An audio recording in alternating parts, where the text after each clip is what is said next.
It looks like we've got a sound issue again. Might be the same one. I'm working with Dan right now, and we might have to close the Zoom account and reopen, in which case I think you will all need to log back in, but wait for me to tell you that. Did everybody hear it? Thumbs up if you hear it. Great, thank you.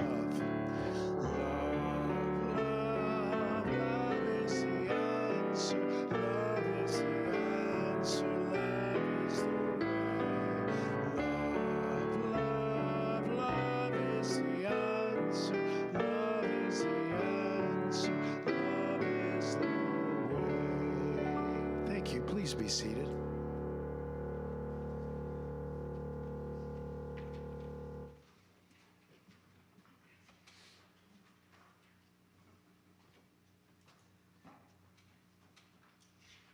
Good morning. Welcome, everyone, to Unity of Kanawha Valley, you brave, courageous people. Now, every 10 minutes, Ron's going to ring the bell, and just if you trade seats, it'll look like there's more here. So, today, our announcements are, first of all, Barbie's going to give us a little update on the manse progress. So here she comes. Let's see who's here. So I want to look at the people on Zoom and thank the people who have come out to volunteer and help with the cleaning. There are just a couple more things that need to be done, and my goal is to get it wrapped up next week. There's a couple of bedrooms that still need to be dusted, and there's the hallway and the stairway. The basement, Sally has already committed to doing the second coat of paint, but the floors down there need to be cleaned. There's some mud on the floors. We need a good sweeping. We've got a shop vac and a wet vac, so that's going to happen next week too. So if you can find it in your heart to come on out and maybe give us a couple of hours of time, contact me. My contact information is on the inside flyer, inside the bulletin, or contact Pam. And at the church, call the church, email the church, and let her know that you're interested, and we'll coordinate. There's a notebook on the stairs that has every room listed and everything that needs to be done in every room listed. So you can have the joy of putting an X on the box if you do the work. And even better, if you see something that needs to be done that's not on the list, write it down. And if you do it, you can check it off. I do that a lot while I'm over there, because I always see little things that need to happen, and then I write them down and check them off. So please, please, we are getting really, really close to being done, and we'll have some exciting news about an upcoming open house so that everybody can see.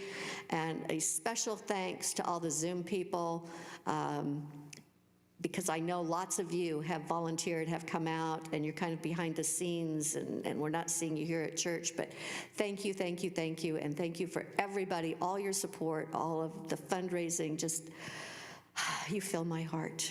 Thank you. Thank you, Barbie. In my next life, I want to be half as organized as she is. Okay, our announcements this week: the Davis Children's Shelter is still collecting luggage and backpacks for the kids, so we appreciate your donation to them for that. Sojourners this month is collecting new socks, towels, washcloths, and Lysol wipes. So if you're interested in helping Sojourners, just let Pam know and she'll take care of the rest of it.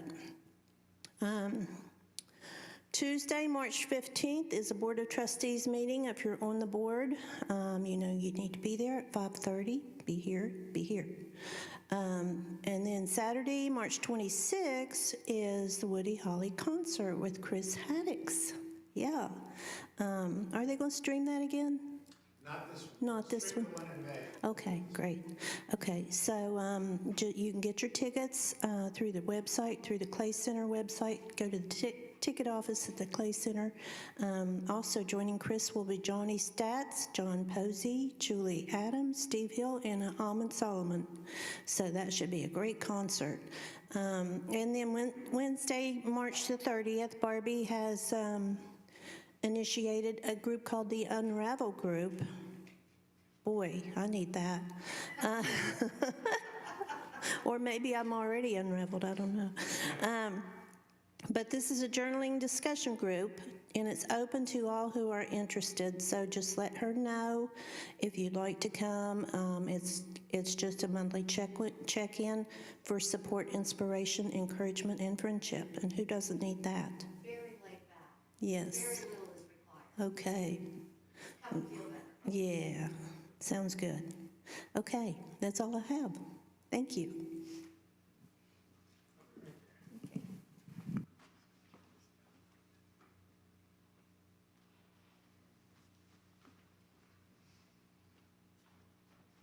Well, good morning. Welcome. Shalom. Namaste.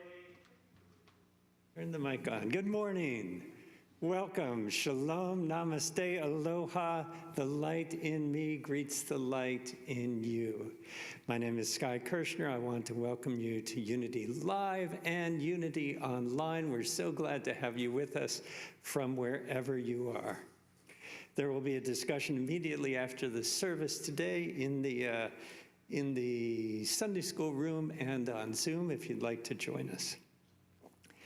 The mission of Unity of Kanawha Valley is to provide you with a welcoming community of love, acceptance, and spiritual support. We celebrate our unity in being alive together, and we affirm our diversity that each one of us is on our own unique journey.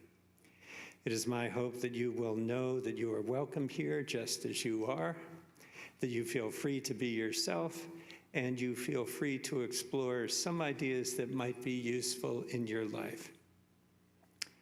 Today we will be looking at the idea of light and the idea that no circumstance, no situation separates us from the love of God and from the consciousness of the awareness of God's love in our life. Prayer is a central part of what we're about here today, so let's do that right now. Would you soften your gaze? Close your eyes if you feel comfortable. Let a smile come to your lips and say silently to yourself, divine wisdom is providing for me right now.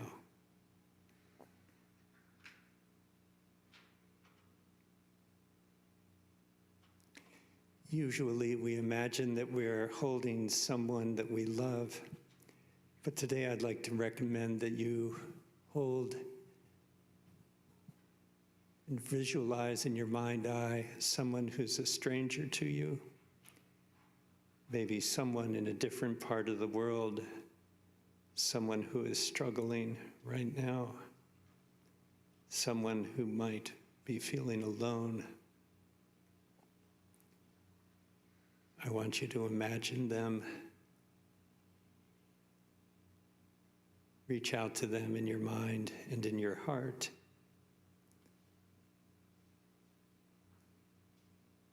Look them in the eye and say to them, divine love is providing for you right now.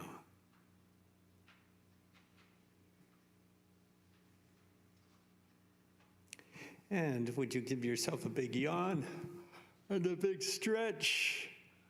And would you turn to someone near you and say to them, thank you for being with me in my life.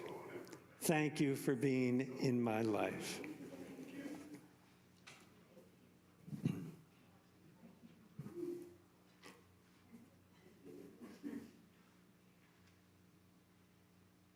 And I want to thank each of you for being here today, whether you're here live or on Zoom. Your being here is part of the world that we're creating today. Every small thing you do makes a difference. I want to thank the universe, God, the source of all life and love, for another day on this amazing journey. And I want to thank everyone who's made this service possible. For Pam Hippler, our maestro of administrative unification, for Jeff and Ron, our unmasked marauders of music, for Peggy, our worship leader today, for Tenna, who is our Zoom hostess with the mostest, for Rich and for Danny in the back, part of the IA Unity AV Club, and for our amazing prayer chaplains who call each of our members with prayer every month, for Sharon, for Janet, Marianne, Laura, and Alexa, for Snally Snyder and the kids' Sunday school, for our daily word reader today, Pam Hippler, yay! And guess who was your junior bell ringer today? I was. Little Sky Kirshner rang the bell today. I'm going to give myself a hug. I want to remind you that God is our source. The pen is in your hand, and a new day is dawning for us all. So let us spend some time in appreciating this present moment in an extended time of meditation and prayer.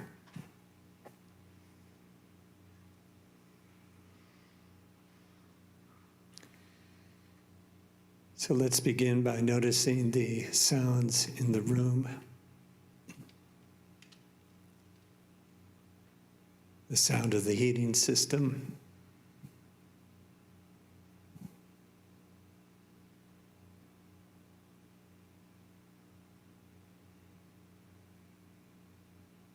The sound of shuffling, of bodies getting more comfortable.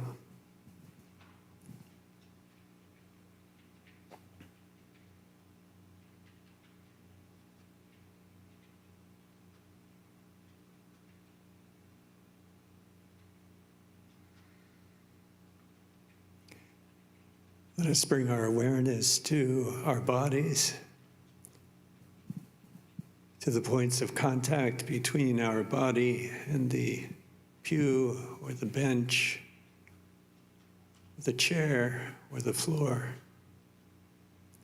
Notice the way the floor is holding us up with perfect support.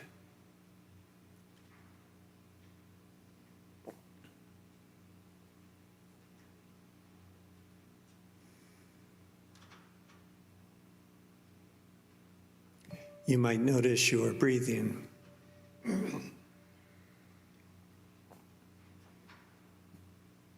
The circulation of breathing in and breathing out.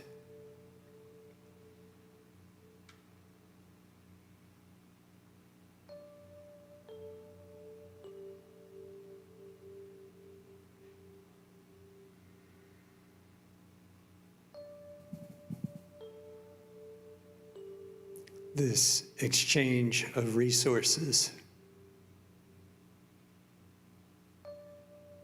Us bringing into our bodies this resource of air, which is freely given to us, and letting go of a resource that the plants and the trees can use. And we notice this circulation, this giving, receiving, holding, letting go, and resting.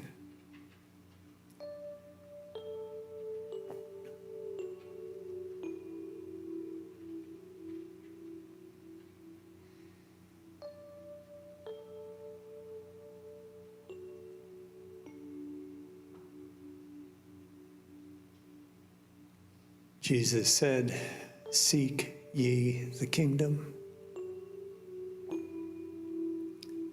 The kingdom is among you. It is in your midst. It is at hand. And the kingdom is within."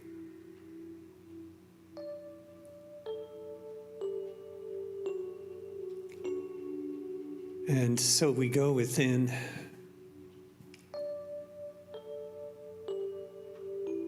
pondering this mystery that the kingdom of God is within each and every one of us,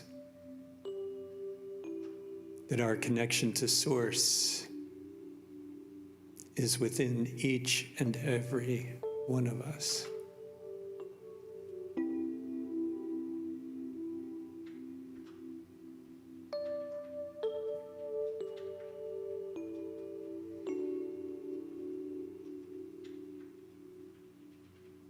This is a place of abundance and sufficiency, a place where we are reminded that we are enough, that we have enough,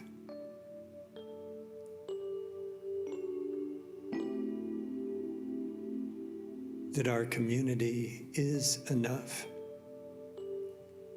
that this world contains everything we need, that there is nothing missing.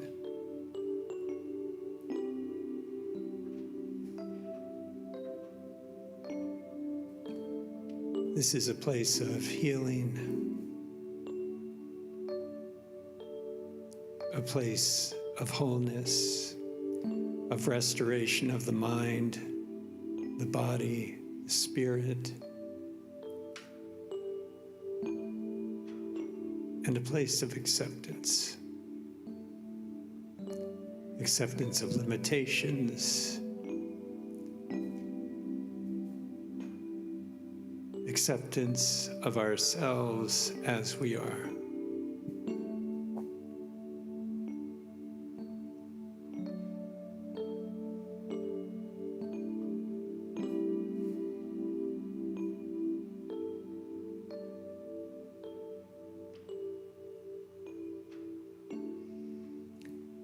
This is a place of friendship, a place of relationship, a place of love, a place of apology, a place of repentance, a place of forgiveness, and a place of reconciliation.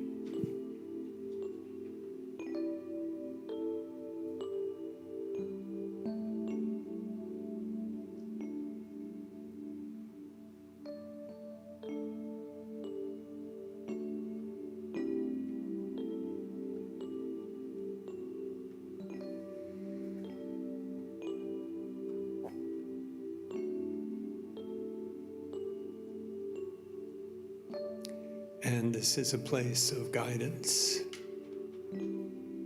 where the still small voice still speaks within.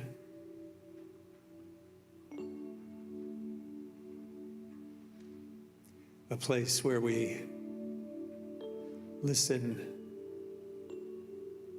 a place where we feel our intuition,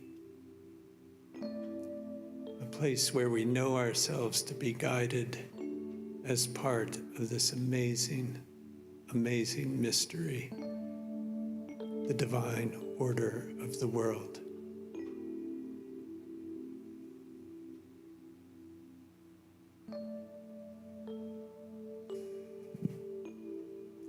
And it's from this place that we reach out to anyone, anywhere, in any need or trouble.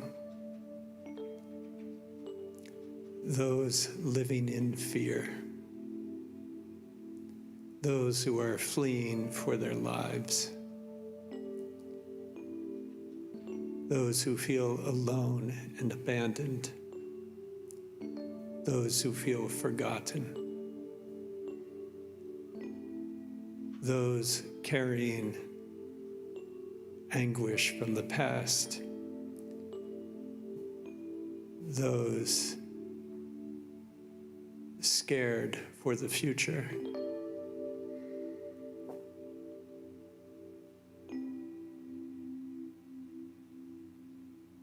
those struggling with violence, suicide, addiction, difficult diagnoses.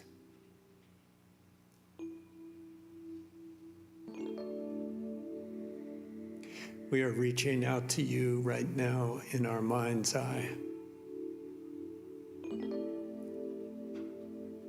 We know that God's love and God's presence is spread out equally throughout this universe and throughout this world. And we know that the consciousness of God's presence is possible for every person in every situation without exception. And for this, we are grateful.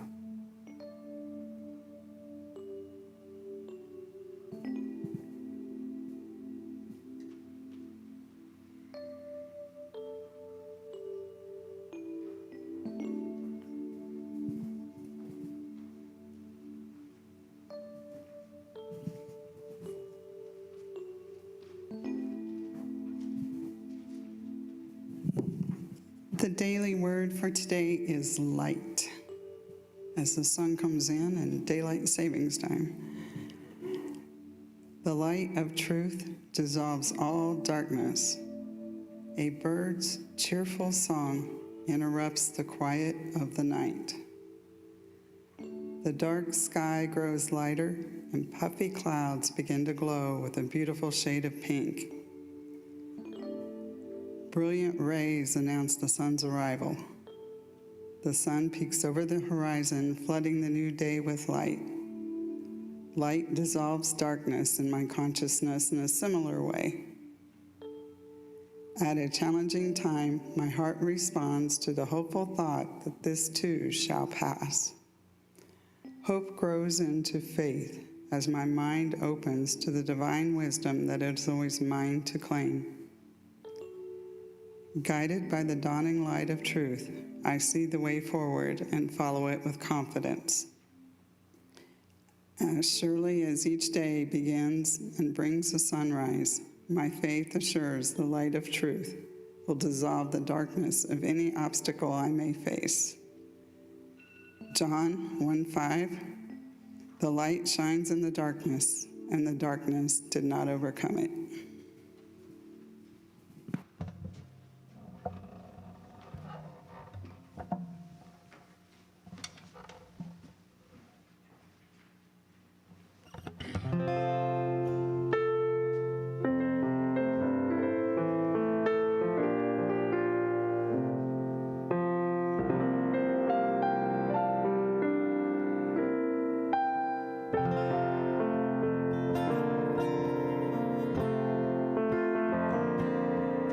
My life flows on in endless song above earth's lamentation.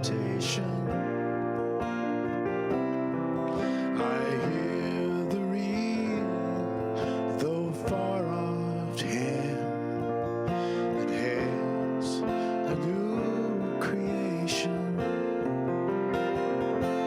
No storm can shake my inmost calm, while to that rock I'm clinging, since love is Lord of heaven and earth. How can I keep from singing?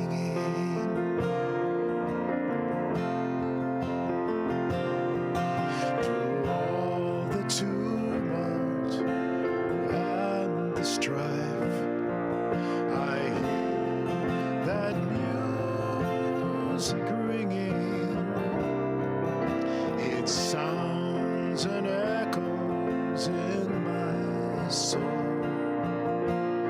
How can I keep from singing?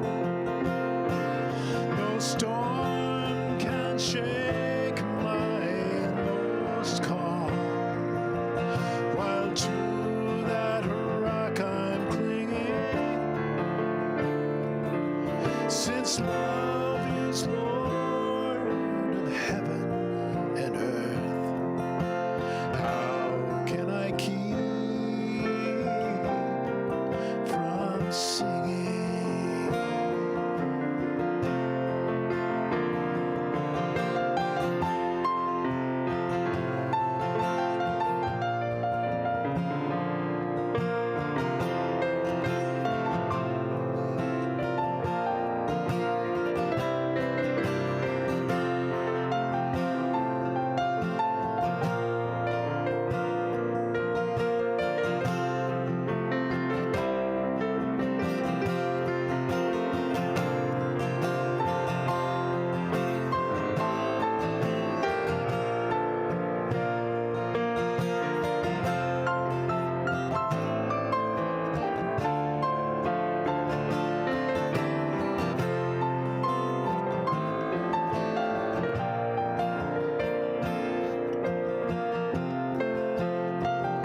fresh from my heart, a fountain ever springing.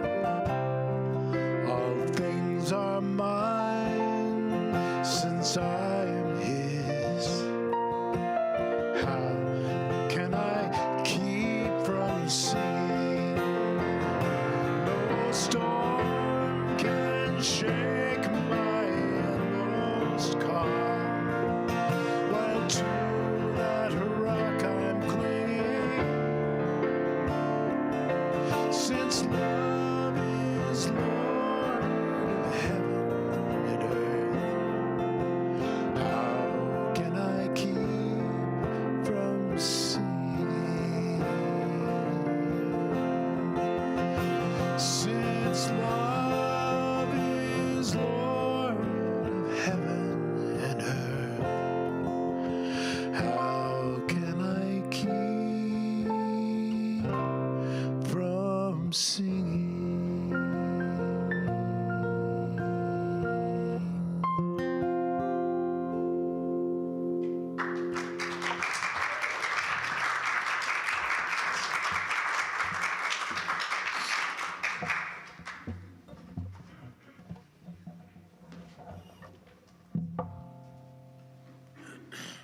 Thank you so much, Ron and Jeff.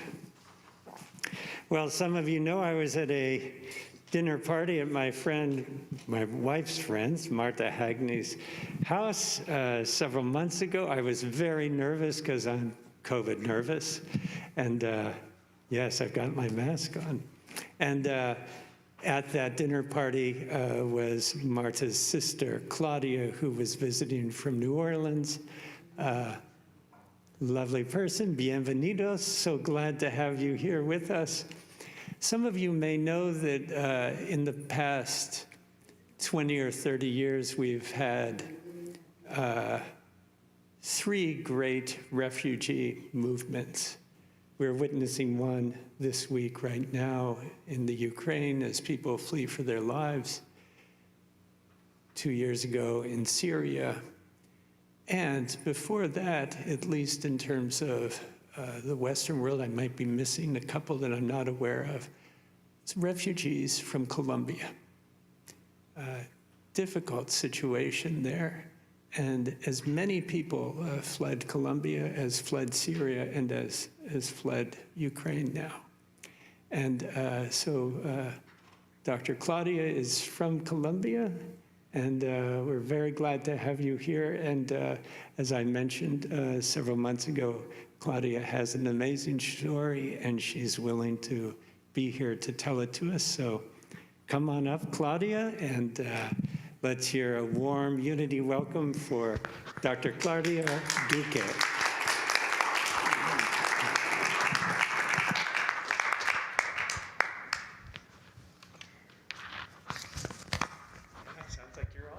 I think so. Good morning, everyone. Thank you for the opportunity to come here and share my experience. I have a little accent, so that's why, because I'm from Colombia. Colombia is a place, it's a country in South America that has a very privileged location geographically, because it has the Atlantic and the Pacific Ocean. It's in a corner. So there are a lot of things that happens there. Drugs, smuggling, everything. But most of the people are very good people. That's only a little group that is really trying to mess up things. I came from a Catholic home where my mother taught us how to pray. So I'm so thankful for my mother, because she planted in our hearts the seed of faith. And not that we are very involved in church and all that things, but we are really believers. And like in my life, I always have had God. Only with a little time in my life that I didn't believe in God because I was a renegade. Then I started in the medical school. And they start talking about physical and chemicals and at the same time biology. And I said, it's impossible that you cannot mix all these elements with all the enzymes and give life. So in that moment, I believe in God 100%. So science led me to have a really belief in God. So one day we were getting inside our farm. We have land planted in sugarcane, and my sister who passed and myself had a little part of the land where we were planted lemons and plantains and fish and all the stuff. So we were going to have a farm that was self-sufficient and was going to be a model for Latin America. That was with Novartis, the love, the Switzerland love. But one day we get there and there were a big rock. I don't know how, I'm so tiny, and I thought I could move that rock from the middle of the road. And I get out of the truck, and when I get out, I felt like a cold in my back, like when you are watching a terror movie, a horrible movie. So I get inside and I told my sister, run. And she didn't understand why, but in that moment, we were already surrounded by people. 4 men, they were surrounding us. They have machine guns, and a long rifle. And they took us. They put places inside the sugarcane. Sugarcane is like labyrinth. If you didn't grow there, you don't know how to get out of there. Wherever you see is sugarcane, squares of sugarcane. So it's very difficult to orientate yourself there. They put us inside, and then I start saying, what are you going to do with us? Is this a kidnapping? Yes. Is this a flash kidnapping? Flash kidnapping thinks that you means that you give them money and you negotiate your freedom immediately, 2-3 hours. And they say, no, this is rebellion. We are guerrilla. We are fighting for the poor, of course. And they said, we are here for ransom, not for ransom. This is rebellion. Okay, so they stopped us in the middle of the sugarcane. They left my sister there, and they took me. That was the most terrifying moments. It's the worst fear that you can ever imagine, but that fear doesn't come and go. It stays with you all the time. So, but I always negotiate with them. Do you want to talk? Do you want money? What do you want? So, but they say, no, no, no. They left my sister, and they told my sister, you are responsible for your sister. Now on, if anything happens to her, it's because of you. So I get inside the car, and the guy told me, wherever I go, you go. Wherever I stay, you stay. Whatever I do, you do. And he passed his arm over my shoulders, and we left that place, and we went up on the mountains. Then the guy said, this is a place. So we get off, and we get up on the mountains, now walking all the time. And then they sat me in a gorgeous, beautiful tree. It was like a throne, but I couldn't escape from there. So I have to be sitting there, and he was in front of me. And when the moment I sat, and the guy took my purse, I say, thank you, God, for giving me this place where I can sit. So I don't know why I say that, but I felt all the time with God. I didn't renegade any moment. I didn't say, why me? What is this happening to me? Or be angry or nothing like that. I just was thanking God all the time. And then the guy said, who we have here? We have a physician. They didn't know I was a physician. And that is extremely dangerous because they can sell you to another guerrilla group. So you work for them. So you can do whatever they want for themselves. And then that evening we stayed in the mountain. It was very cold, but I really didn't feel any cold. And it was the most beautiful evening you can ever imagine. It was so gorgeous. It was full of stars. And when I saw that, and I understood that I was not going to be outside for a long time. And I said, thank you, God, I understood that God was telling me, you are going to go away, but I'm giving you this beautiful view of the sky. So I say, thank you, God, for my farewell with this beautiful evening. So in the early morning, we walk a lot. We pass a little river, And then they placed me inside, they covered myself. That was terrorizing. I thought I cannot feel more fear that I have right now, but yes, you could feel more fear when they cover my eyes and they place a black cover on my black bag on my face. That's the way they torture people. So you only see then the dead bodies on the roads, tortured and killed. So that was a terrible moment as well. And then we went to a small house, a very small house. They hold me, they carry me inside the house.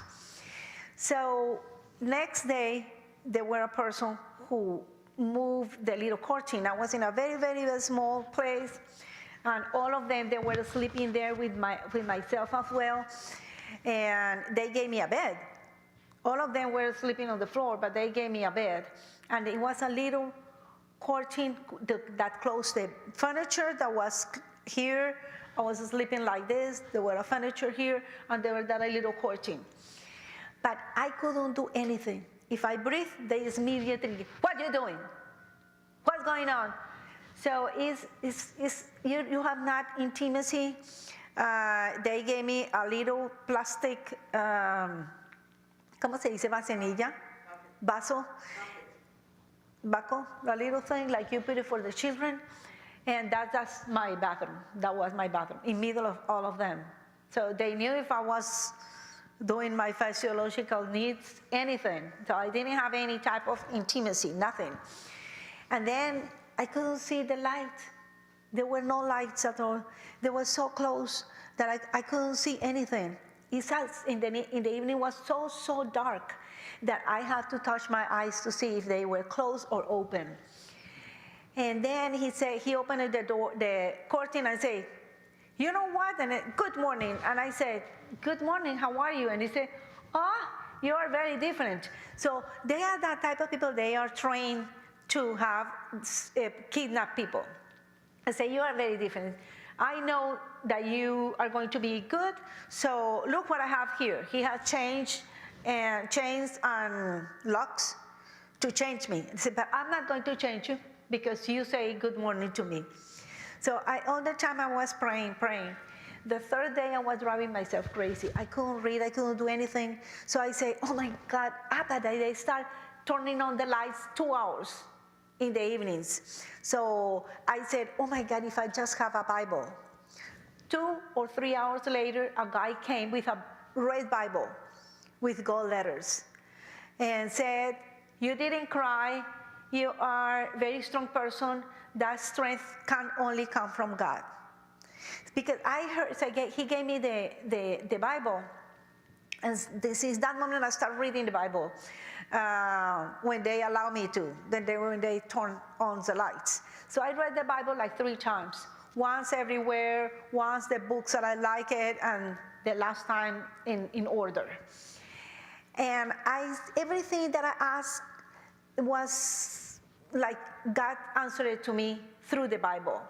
So I have some things that they were very, very interesting. In Ecclesiastes 9:4, it says, I was so desperate one moment that I didn't care if they were going to kill me. I just wanted to end that. And they forgot to lock the door, the little door where I was, and I was going to open it. In the moment I opened it, I heard the guy who was running towards the room. I didn't have time to turn and sit, so I made 3 steps. I sat, I opened the Bible, I take my breath like this, so he didn't know that I was standing up. And I read this: anyone who is among the living has hope. Even a live dog is better off than a dead lion. So I understood that God didn't want me to be dead. He was protecting me to be alive all the time. So not risk myself. That's what I understood. And the other day I was talking about spirituality with the woman who took direct care of myself. And she asked me, do you believe in God? And I say, yes. And they were reading all the time that Psalm that the Psalm 91 that protects you all the time. Does God, you protect me? Okay, it's the 91 that everybody reads in bad times. And I started telling her, because she said, sometimes I believe in God, sometimes not. And I told her my experience. And I received, long time ago, a workshop about God through the science. So all equations and everything, so the only answer for all of this is God. And I was explaining that, the quantum physics and all that stuff to her, and then she said, it was a noise, and she said, wait. She took the machine gun and she left. And I was waiting for her because to finish everything. And she was very interested. And she started cooking, she forgot everything about me. And I opened the Bible, and I said, Matthew 7:6, do not give dogs what is sacred. Do not throw your pearls to the pigs. They will trample the pearls, then turn and attack you. So I understood that I shouldn't talk about spirituality with her at that moment. And the time passed, and one day I was desperate, of course. But that day in particular, I always read 10 paternosters from my place of work to my house. And I always say, God, these prayers are for whatever you want, not for me, whatever you want. So I continued that routine to pray my 10 paternosters. And that day at noon, I have the possibility of read, because they let me the lights on.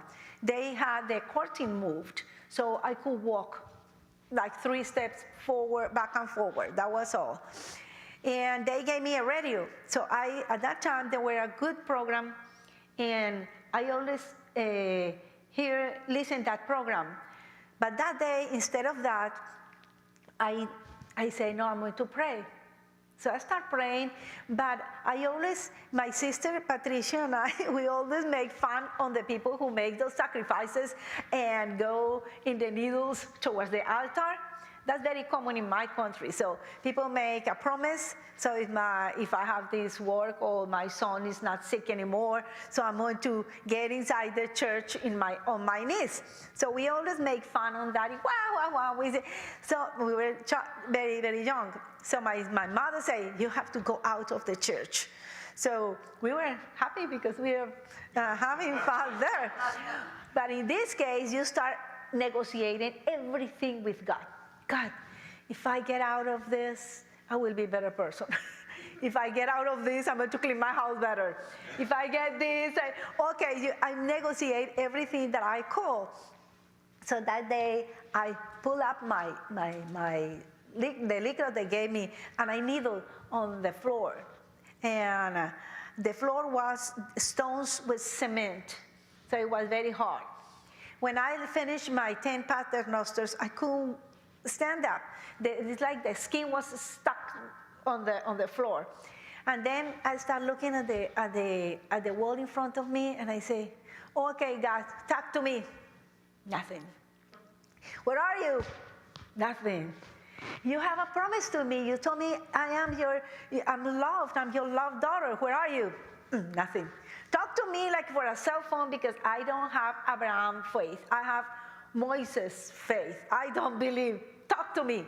Nothing. Zero. And then I say, okay, I accept you're not going to show to me. If you didn't show to Jesus, why to me? And then she said, okay, I don't want to die. But if I die, I don't want to die in pain, that they don't torture me. But if they torture me, I don't want to renegade of yourself. I don't want to be against you. Okay, if they kill me, I want they kill me, and not with a knife or something like that, better a shotgun. Now, if they shot me, I want to shot me in the chest, so they don't destroy my face. Because if they don't destroy myself, my children wouldn't be allowed to see me or my family. Okay, now if I'm dead, that my family found me. And if I'm dead, that they found me when I am not putrefied, so my family could see me. So I negotiate every single detail of my death. And then I was saying this, and I say, thank you, because I really know you have been with me. I know if I'm going to die, my family and myself are going to learn a lesson. And I appreciated that when I have headache, they gave me a pill, or they gave me water, they gave me food. I appreciate all this. I know you have been with me, and sometimes I feel so lonely. I shouldn't, but because you have been with me. And I said, after all this negotiation, I closed my eyes. And when I closed my eyes, I saw the Virgin Mary. And she was like smiling to me. And the brightness of the teeth were so hard that even my closed eyes hurt. And his foot started to turn over the neck of the snake. And I always say, Virgin Mary, when are you going to kill the snake of the sin that they committed against myself and my family? And the snake started to have scissors and throw the teeth on. I opened my eyes and said, no, okay, God, I understood. I'm going to go back, but I don't want to go back crazy, because I thought I was having, I was dissociating myself. So, oh my God, I said, okay, I'm going to go back. I understood. So I sat and I opened the Bible in Queen's Third. It was a big Bible, so it was not way to be mistaken. And it was open not in where I had marked. It opened in Psalm 27. And it says, the Lord is my life and my salvation. Whom shall I fear? The Lord is the strength of my life. Of whom shall I be afraid? Exactly what I was saying. I say, I know you have been with me, but I'm still afraid. I'm sorry that you showed me that you have been with me, and still I have fear. And the second versicle says, when I wicked, even my enemies and my foes come upon me to eat up my flesh, they stumbled and fell. In that moment, when I talked with the lieutenant, I was rescued by the police next day, exactly next day. And I asked the lieutenant, how did you get me? And he said, we catch a guy, and at noon, afternoon, in between noon and 1, it was the time I was praying. I knew exactly the way you and where you were. So it's a lot of conscience. This is not a conscience. This is a communication. And they said, through the host encamp against me, heart shall not fear. Through war should rise against me, in this will I be confident. So I understood that I was going protected no matter what happened. And there were 150 soldiers that went in my rescue. And neither one bullet was shot. So this was a premonition. There was a communication. Nothing was going to happen to me. Particularly because when the success of this type of groups is not to take the criminals. The only mission they have is to rescue the person, nothing else. So if they kill the person who they have as a hostage, if they kill the hostage, the police has not successful. And so they kill you. They kill the person, so they don't care they are going to go to jail or they are going to be killed, but they don't allow them to have success. So that doesn't happen to me. The guy who was with me, the vigilant, he slept like this with a machine gun in his hand, and I was crossing his face, and the door was here. So if the police came, they get in and they shot me. He didn't shoot me. One thing I decided, in this moment I asked, God, but tell me, shall I escape or shall I stay? Because I already have a window opened, and I didn't know if I could escape by that window. But he said, I always ask God, when is the Gaula coming? Gaula is the name of this special group. When is the Gaula coming? When is the Gaula coming for me? And I said, shall I escape or shall I stay? And he said, one thing I desire of the Lord, that will I seek after. So I understood not to escape because they were going to rescue me. And if I opened the door and leave by there, they were not the mountain like they told me. They were another room. So in that moment, they will take me and they will kill me because I was trying to escape. So that was the advice I received. And then he said, for the time of the trouble, he shall hide me. It's when there is a rescue and they have machine guns, both have machine guns, it's like a war. So, but that didn't happen. I always were protected by God.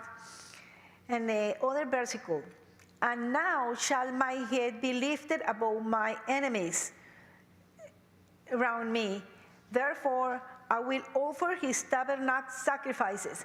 So when I was reading when I was reading this, and I say, thank you, God, because I know now that you are going to rescue me, but protect me from being proud of myself or proud of anything, and I won't say anything. I will keep this message secret. I won't tell anybody. But then it says, I have to give sacrifices of joy. I will sing here. I will sing praises unto the Lord. So I understood that I have to give the message. I couldn't keep it for myself. That's why I'm very thankful with all of you and the people that I've seen online to give me the opportunity to share this real experience. Then it says, hear, O Lord, when I cry my voice, because he really hurt me when I was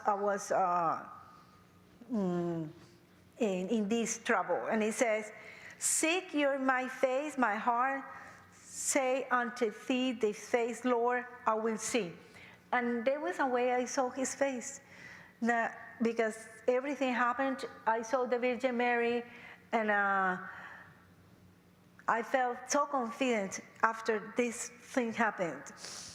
And I didn't have father and mother at that moment. And he said, when my mother and my father forsake me, in this case, not that, but I was an orphan, then the Lord will take me up. Teach me the way, O Lord. I lead me in a plain path because of my enemies.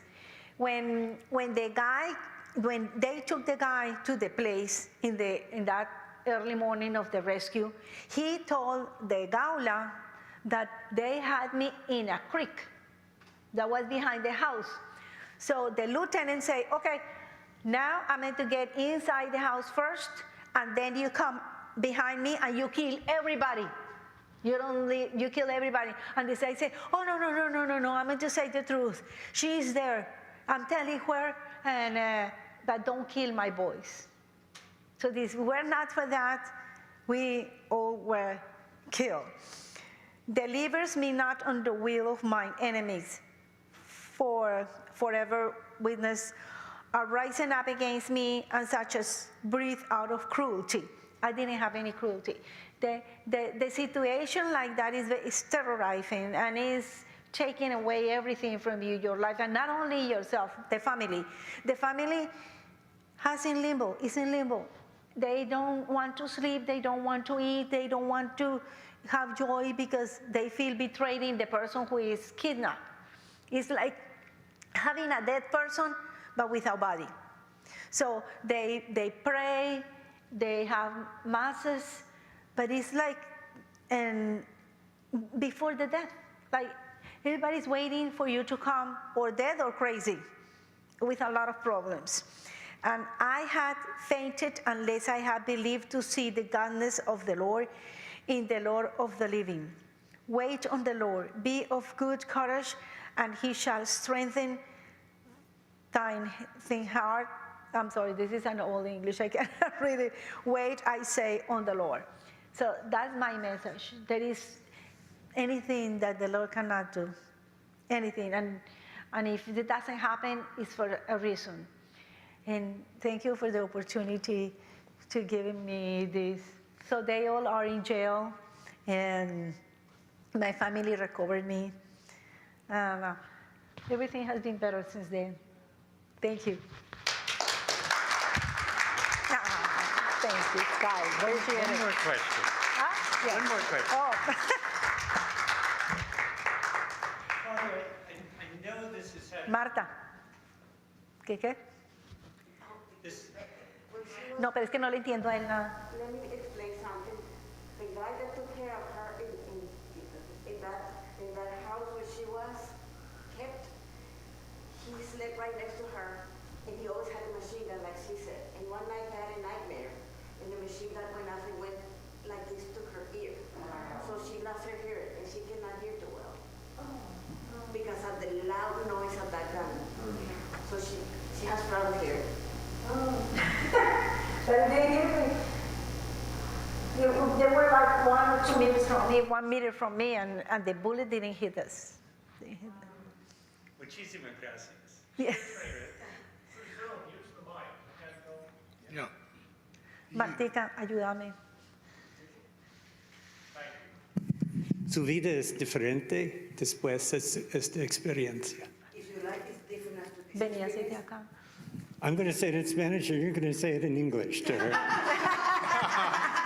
Her life is different since this experience. Si tu vida es mejor ahora, después de esa experiencia. ¿Qué? Si tu vida fue mejor ahora después de esa experiencia. Spiritually, yes. It was much better. Spiritually, yes. And you are more, your friendliness and your trust in other people. Y si confía en otras personas más. Yes. Say más. Diga más. Say more. What? Say more about that. Can I say something? Yes, please. After she was rescued by this Que coja el... After she was rescued by this gala organization that all they do is rescue people, she came home, and she was terrorized. So I had petitioned for her to be a citizen 10 years ahead, and her permission to go to the embassy to get a visa was due when she was kidnapped. But if you don't show up to the embassy in Bogota, the capital of Colombia, and the day they tell you, you have to wait 10 more years. But I wrote to Rockefeller. You all know him. And Bird and all of them. I said, help. Rockefeller called the embassy and said, help this family, please. And he said, he wrote letters and helped them, give it a chance. And they gave her another appointment. And they let her come here. She was allowed to come without waiting 10 more years. So, but she comes here with 2 little children, and she doesn't know English. So she's a physician, but she cannot work with like that. So she had taught the people that did permanent makeups and all that, the anatomy of the face. So she learned how to do that just because she had taught the students. So she applied for it and started doing massages and nails and things like that. And she takes courses now.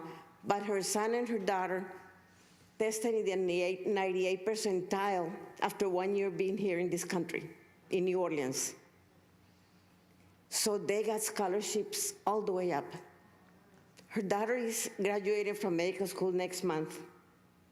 Her son being in the Army, in the Air Force, and he's going into law school with everything paid for, just because they work so hard, and they've been so strong because of her. Doing nails and massages. Hey, I'd like to say something. I'm Sophie Botero. I'm The oldest. The oldest. We were 6 kids. I'm the oldest, and she's the youngest.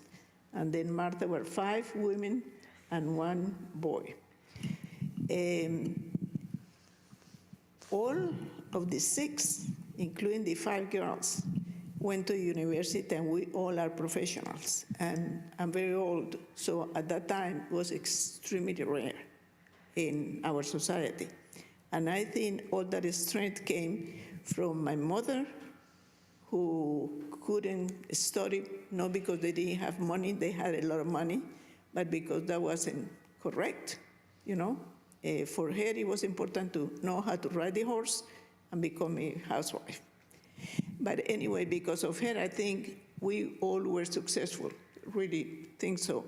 But I want to make a comment. Americans have no idea of the country you have here. This is a wonderful country, and especially the last part of last century. Things are changing now, and I'm very sorry about it. And we all need to do something so the country doesn't become a banana republic, like I'm seeing now. But to go back, the situation in Colombia has been horrible.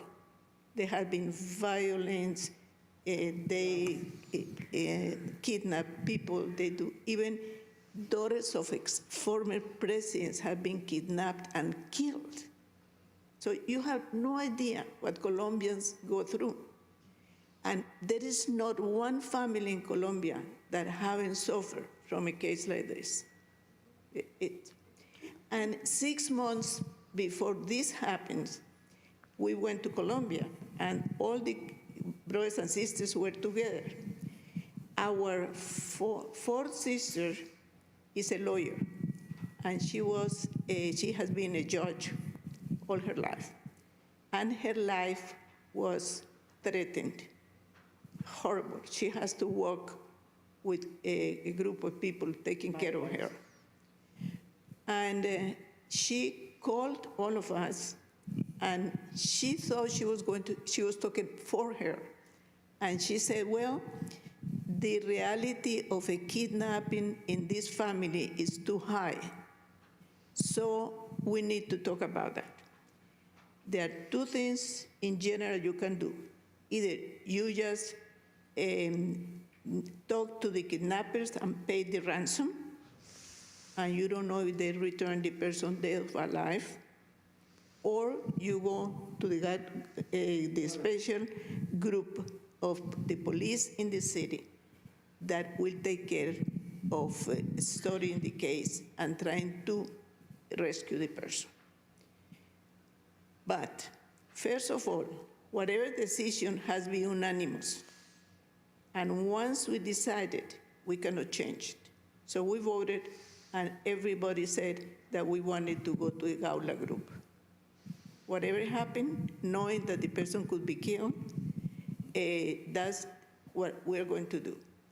So when this happened, when Patricia thought she was the one that was going to be kidnapped, and then Claudia is the one that was kidnapped.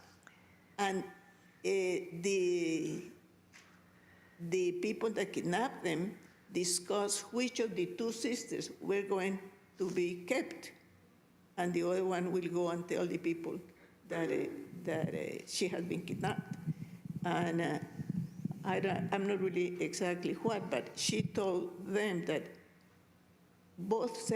we both have kids, but her kids are very small. Don't kidnap her. But no, they chose her, and they left Gloria walking in the sugarcane fields, like she said. The sugar canes in Colombia are this high, and you can walk for hours. And she worked for hours until she was able to find some workers that took her to a place where she could take a bus back to Cali to tell the family that she has been kidnapped. And then Martha was living here, and I was living in New Orleans, and they had to call all the family to say what was going on. I still remember I was in an ophthalmology meeting with my husband in New York, and we walked 30 blocks from the restaurant we were in when we learned the news all the way to the hotel. It was amazing. You just walk like a zombie. You just don't know what's going on, and you don't know what's going to happen afterwards. So we are very happy that by coincidence, the possibility to be coming, to have a visa in this country appeared, as Martha explained. And then she had to take a decision. First, after this big thing, she divorced her husband. So she came by herself with the 2 kids. So I'm really amazed about how strong you are. And the family too, because it was very, very difficult. Thank you very much. Thank you so much, Sophia. Thank you, Martha, and thank you, Claudia. It's an incredible story of resilience and hope and faith. And now our service continues. Thank you. Could use a couple of ushers this morning.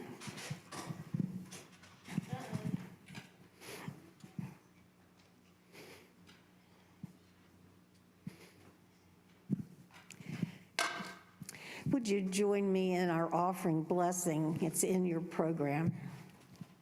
Divine love, moving in and through me, blesses and multiplies all that I have, all that I give, and all that I receive. I give in love, I trust God, and I am grateful. This song I dedicate to all the turmoil that's going on in the world. From a distance, the earth looks blue and green, and the snow-capped mountains white. From a distance, the ocean meets the stream, and the eagle takes to flight. From a distance, there is harmony, and it echoes through the land. It's the voice of hope, it's the voice of peace, it's the voice of every man.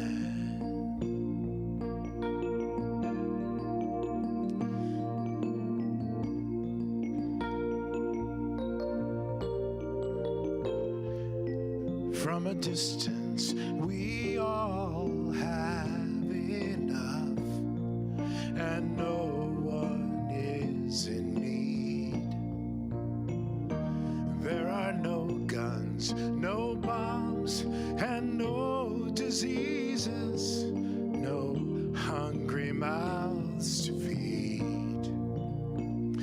From a distance, we are instruments marching in a common band, playing songs of hope, playing songs of peace. They're the songs of every man. God is watching us. God is watching us. God is watching us from a distance. God is watching us. God is watching us. God is watching us from a distance.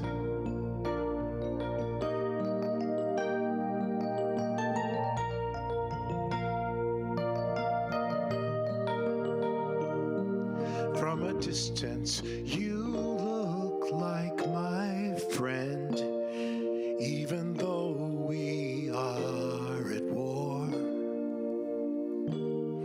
From a distance, I can't comprehend what all this war is for.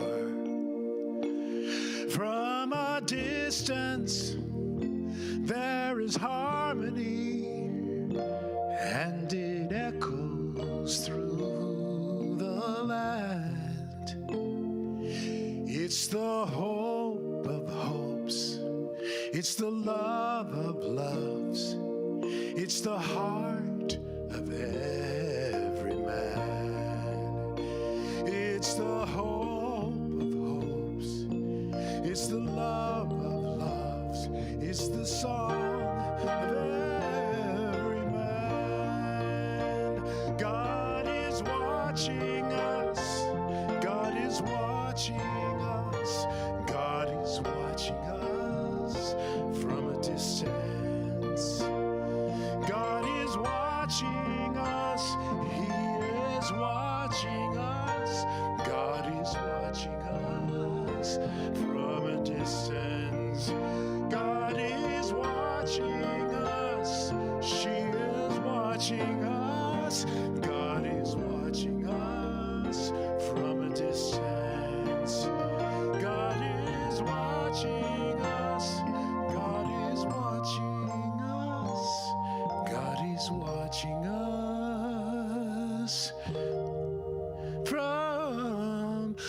a distance.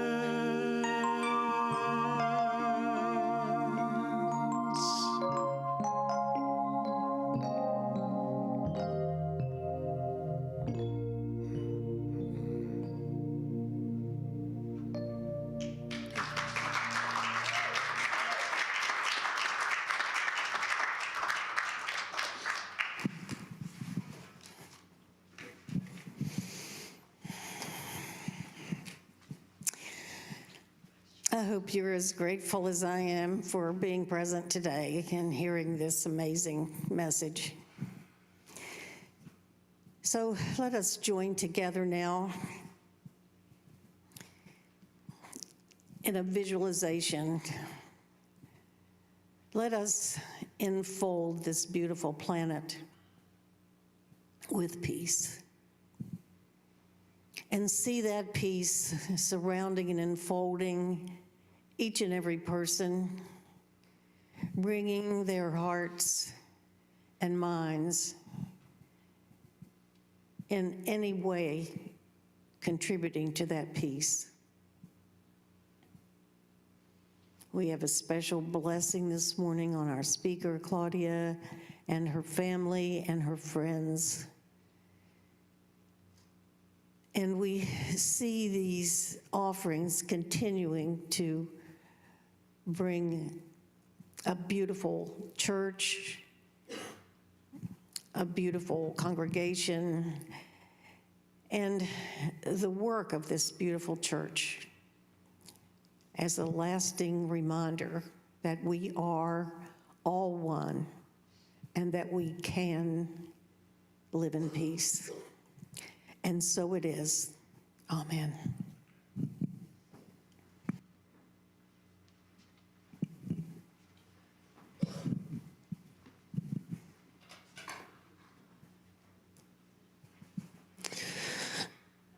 Wow. If you'd like to form our semicircle as we celebrate life, love, friends this morning. Thank you so much for that inspirational message. Gosh. Birthdays, I know that Rich Hopkins had a birthday. Today is 75 years old. Oh, no. Wow. Anyone else? Sandy had one last week. Yeah.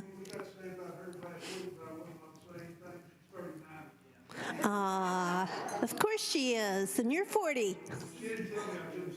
Okay. Nice hat, Danny. Happy birthday.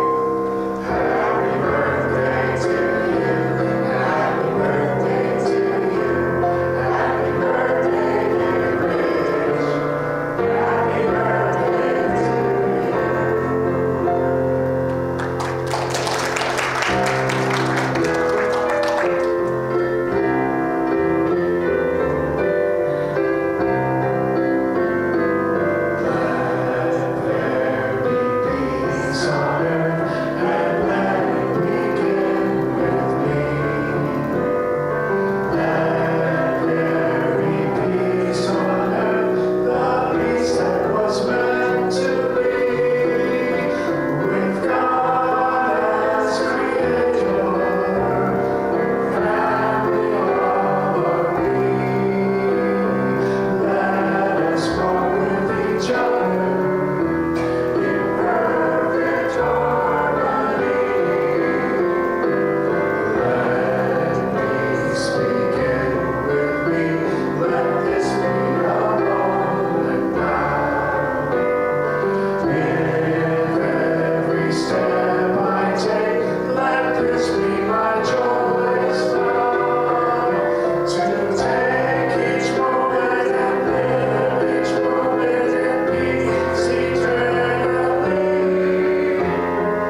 Feel free to unmute when you want.